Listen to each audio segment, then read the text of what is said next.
A border crisis at the southern border to Mexico. House Republicans traveling to Texas on Wednesday for a field hearing on border security. It comes as new video gives us another perspective on the sheer magnitude of people who rushed the Paso del Norte bridge near El Paso, Texas over the weekend, just trying to get into the U.S. The law enforcement folks who we've been speaking with who have reviewed these videos have told us that so much of this looked coordinated, the way that the surges happened all at the same time. And if it was coordinated, it was likely all set in motion by the cartels, who are notorious for these tactics. Take a listen. These cartels are very adept at understanding that if they can flood our resources, pull Border Patrol agents out of the field, they can create gaps in coverage. Who do you think has more operational control of the border, the Department of Homeland Security or the cartels? It appears that the cartel has more operational control. We know that as Border Patrol serves as agents to one part of the border, the cartels know the area that's unsecure. Well, the first Sicario we're going to talk about in this series is a man named Jesus Ernesto Chavez, aka El Camelo. He's an American. He's a member of an El Paso street, Barrio Azteca. And I chose him because it really lets us get into ties between both sides of the border down there in the Southwest and its possible implications for the future of crime here on this side. Eran miembros o son miembros de la organización Barrio Azteca.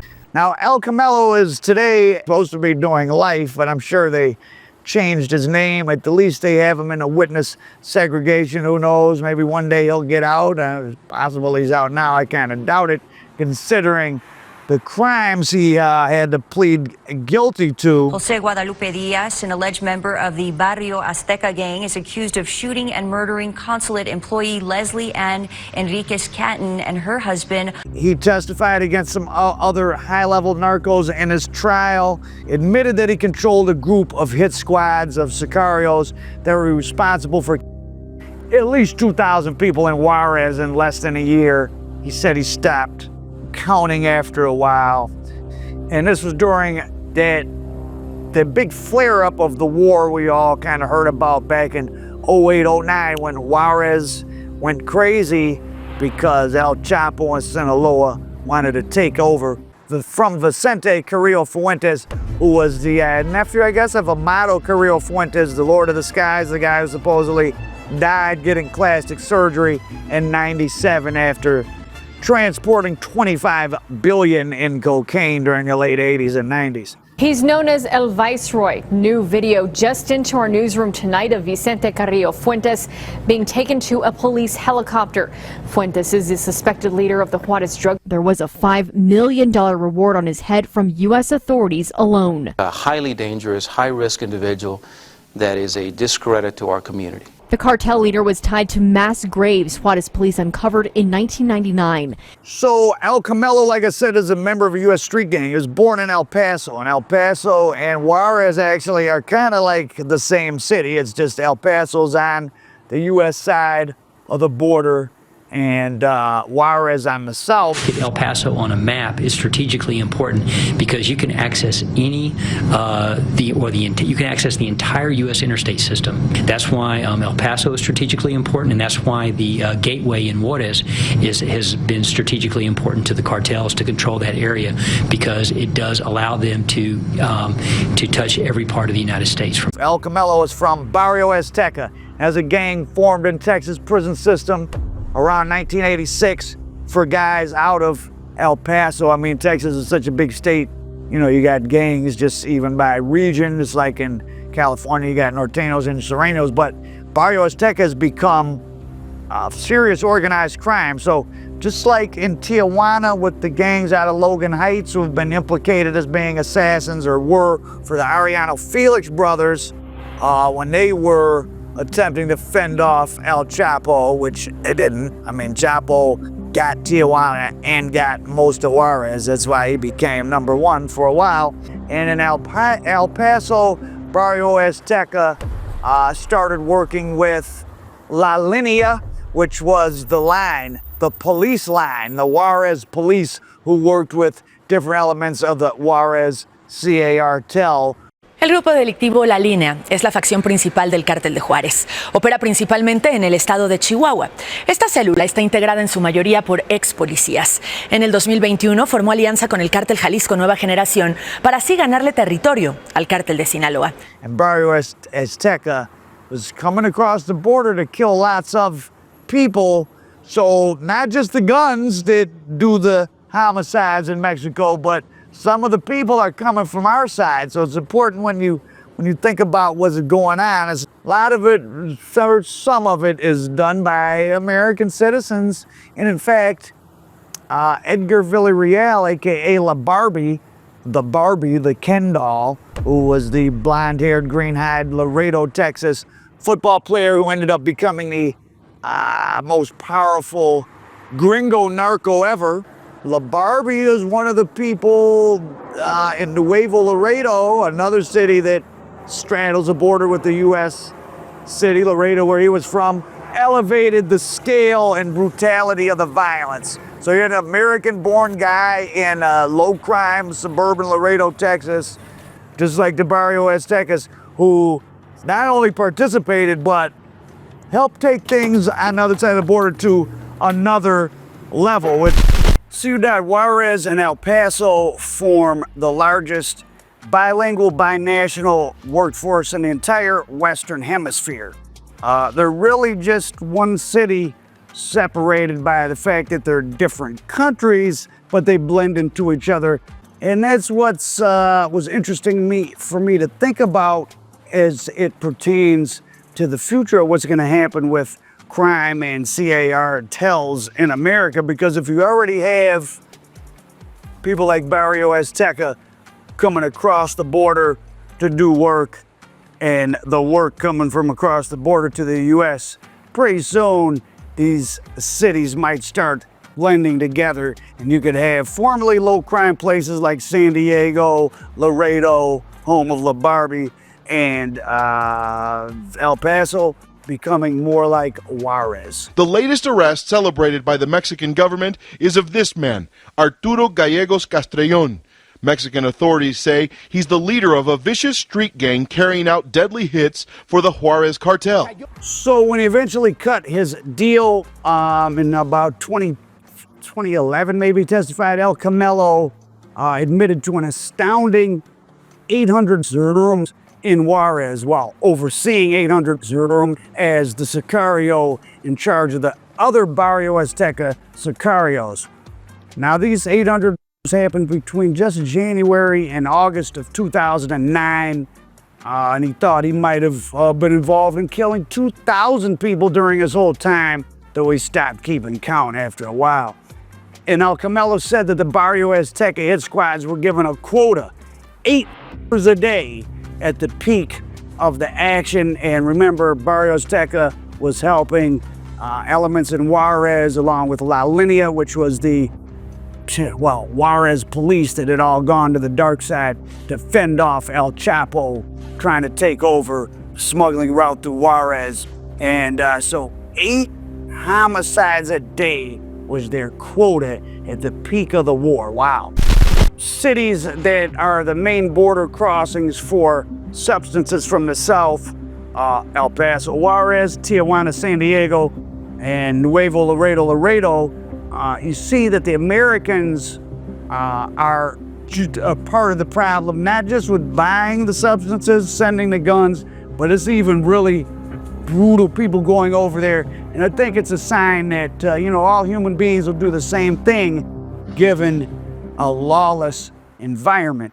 Speaking of lawless, what's the most infamous crimes that El Camelo oversaw? Well, there was a house party going on with about 15 young teenagers in Juarez, and El Camelo sent supposedly about 20 AK-47 armed gunmen, slaughtered them all. There really was no strong evidence that the kids were involved in the drug business, but the thing that got El Camelo and his Barrio Azteca assassins enough on the U.S. radar to go down was when they hit a Mexican-American woman named Enriquez, who was gunned down on her way to cross the border with her husband leaving a kid's birthday party. Now, Enriquez worked at the U.S. consulate. She was involved in processing visa applications. Two members of the violent street and prison gang known as Barrio Azteca have now been sentenced to life in prison following the notorious 2010 consulate murders. El Chapo had several rival cartel groups, Los Mexicales and the Artists of Assassination. And Barrio Azteca and their commanders felt that she was helping the rival sicarios get visas so they could pass over the border and back easily. They could go into El Paso, do reconnaissance against Juarez people hiding out over, that were in the safe zone over there. So it was like, you fight in Juarez, you go back over to El Paso to hide. But they knocked her down. She was 4 months pregnant. They sprayed her in the car along with her husband. They also killed another guy who was a husband of a consulate employee because his car looked the same. And, that was probably the biggest thing since the Kiki Camarena murder. We know how much attention from U.S. law enforcement that caused. They just brought Carl Quintero back into custody for that, and that happened all the way back in '85. And once that woman who was probably, though the U.S. State Department didn't want to comment any further, I don't see why Barrio Aztecas El Camelo would have made that up in court. He said that was the reason, but once that happened, the crackdown came and they started kicking doors in El Paso and started bringing people into custody. And in El Paso itself, some of the same tactics that the narcos have started using in Mexico, where it's not just about las drogas, it's about taxing businesses. They were taxing store owners in certain parts of El Paso who supposedly were selling drugs, but they also had regular stores. So El Paso is one of the safest cities in the country, but if you think of it as just the nice part of a mega city, of which Juarez is the bad part, and you average out the crime rates, well, it's not so safe. As many of the people getting killed in Juarez live in El Paso, many of the people doing the killings in Juarez would live on the El Paso side. So it's a little bit arbitrary. And in this age of defunding the police, we're seeing our crime rates go up. We're seeing fentanyl and crystal become the important drugs, and the Mexicans don't need to grow those in the Sierra Madre. They don't need to get it from Colombians. They get the precursor chemicals. They can make it right on the border. The border is probably going to get hotter and hotter. It's scary. Cities can go from safe to not safe very rapidly. Places like Nuevo Laredo, Tijuana, and Juarez themselves 30, 40 years ago were very safe for American tourists. Worse might happen, you might get pickpocketed or sold some mint leaves instead of marijuana. And for example, like Louisville, since the Breonna Taylor situation, Louisville police has been under the gun, a lot of corruption in Louisville police. They're quitting, they're not pulling people over. Louisville's gone from very average U.S. city in terms of violent crime. Its murders gone from about an average of 50 between 80 and 1985 to 2021 and 2022. It's on pace to be close to 200. So quadrupled because the situation on the ground changed. So if something like that starts to happen in Tijuana, El Paso, America would be a different place. People like El Camelo leading the charge and his sicarios. Now, things got so violent in Juarez, there came a time during the wars that the El Paso Barrio Azteca members were ordered to stay away from Juarez to avoid being kidnapped or killed. Some of the people, according to El Camelo, disobeyed the instructions, and they tried to cross over to get stuff and smuggle it across the border for profit. And if they got caught, like if they were working with Barrio Azteca members that were in bad standing, they had snitched, broken the gang rule, didn't do what they were said, and they were hiding out in Juarez, and you went over there to meet with them and get some, because people do a lot of smuggling in small scales on their own. You might go over there and get a quarter kilo of heroin, 1 kilo of cocaine, 50 pounds of weed. They were killing Barrio Azteca members and chopping them up and making them disappear on the Juarez side. So in summary, 8 murder a day quota for El Paso gang members in Juarez, a Mexican city. Brutally killed 15 possibly innocent high school students just to send a message, and sophisticated enough operatives to have intelligence that a U.S. consulate worker was selling visas or something to their rival sicarios, the artists of assassination, quite a interesting name for El Chapo's team. And instead of worrying about knocking all them off, they knocked off the source of their visas to try to slow their movement into El Paso. So during the peak of all this, Juarez had 2,600 murders with the population of 1,300, giving it a homicide rate of 200 per 100,000. Only Medellin in its peak around 1990, which got up close to 400, was higher than that. And that was the birthplace of the Sicario movement, like I said at the beginning. And that idea that Pablo came up with of harnessing these young, unemployed, rough guys that maybe were just petty criminals and gang members, put them on a small salary, get them a little nice car, motorcycle, give them bonuses when they kill people. It's created standing armies of trained killers. So like I said, El Camelo cut a deal. Now the deal was against the Barrio Azteca leader Arturo Gallegos Castrillon, and he testified that Barrio Azteca had 2 teams sent to the city of Torreon to train with the infamous Los Zetas. And the Zetas, of course, were Mexican military who left the military to become, for a while, the most brutal enforcers, and then their own cartel, though they've been kind of killed off because they were so brutal, the other cartels kind of combined against them. And they were taught their ways by Los Zetas.